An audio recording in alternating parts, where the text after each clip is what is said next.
we continued our discussion on being godly, developing additional levels of how we achieve nullification, how we come closer to God and truly become His magnet, a magnet for His presence, which brings in God with all the blessings, all the joy, all the serenity of being one with Him.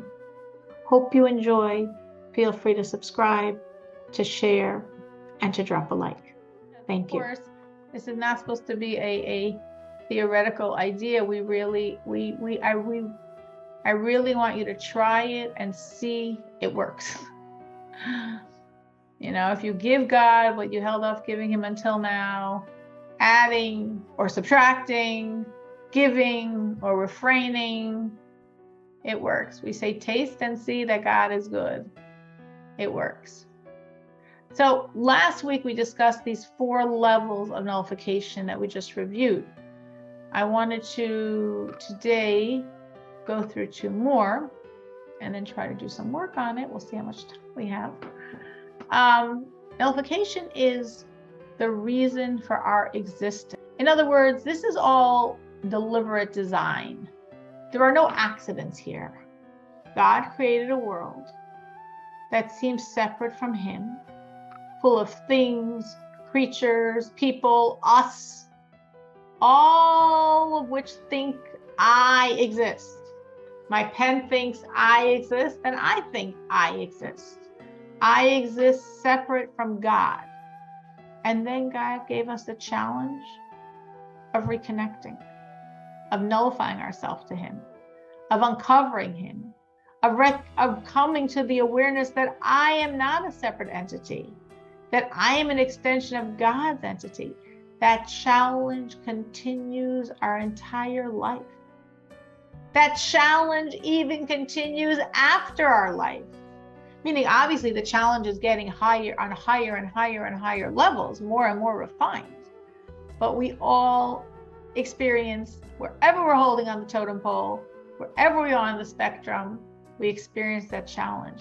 And we're told the souls above, the souls in the supernal, what we could call heaven, though that sounds like a very Christian word, but the Gan Eden, the repository of souls above, also, they're working, obviously, on a far, far higher level than anything we could fathom, but they're also working on deeper and deeper levels of nullification, higher and deeper fusions with God.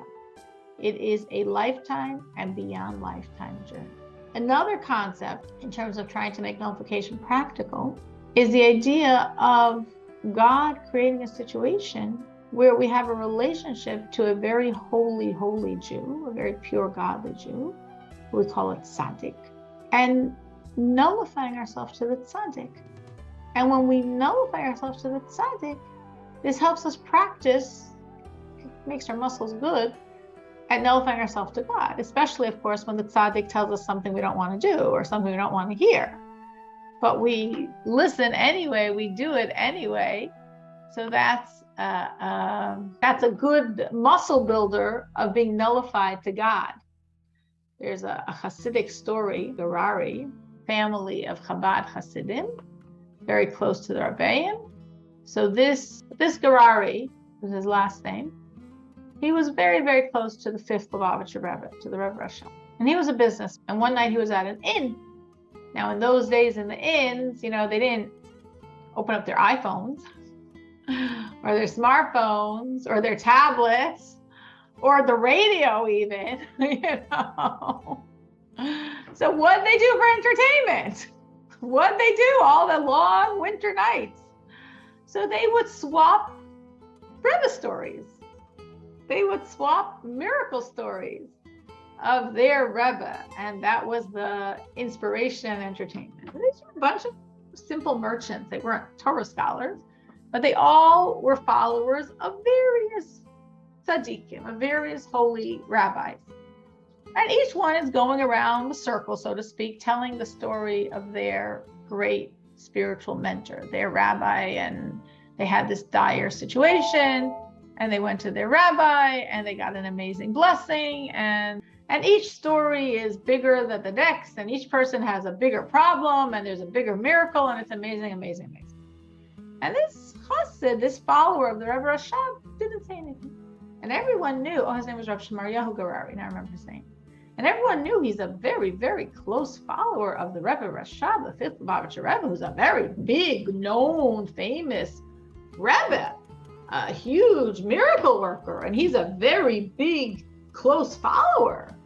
And he's not saying. And finally, they said to him, no, you don't have a story with your Rebbe? So he says, I have a story. He told them a story. I don't know if the story he told them is true or he made it up to bring out the point. But this is a story he told them. I've heard it in various versions. If I was it was in a previous lifetime. I don't know what the real version is, but it doesn't make much of a difference. He had a certain business deal and he asked the Rebbe, and the Rebbe gave him a blessing for tremendous success, and he lost all his money. Maybe it was a factory and it burned down. Maybe he bought lumber and it all sank in the river.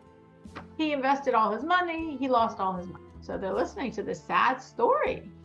And they say to him, what was the miracle? And he said, the miracle is, I remain the chassid.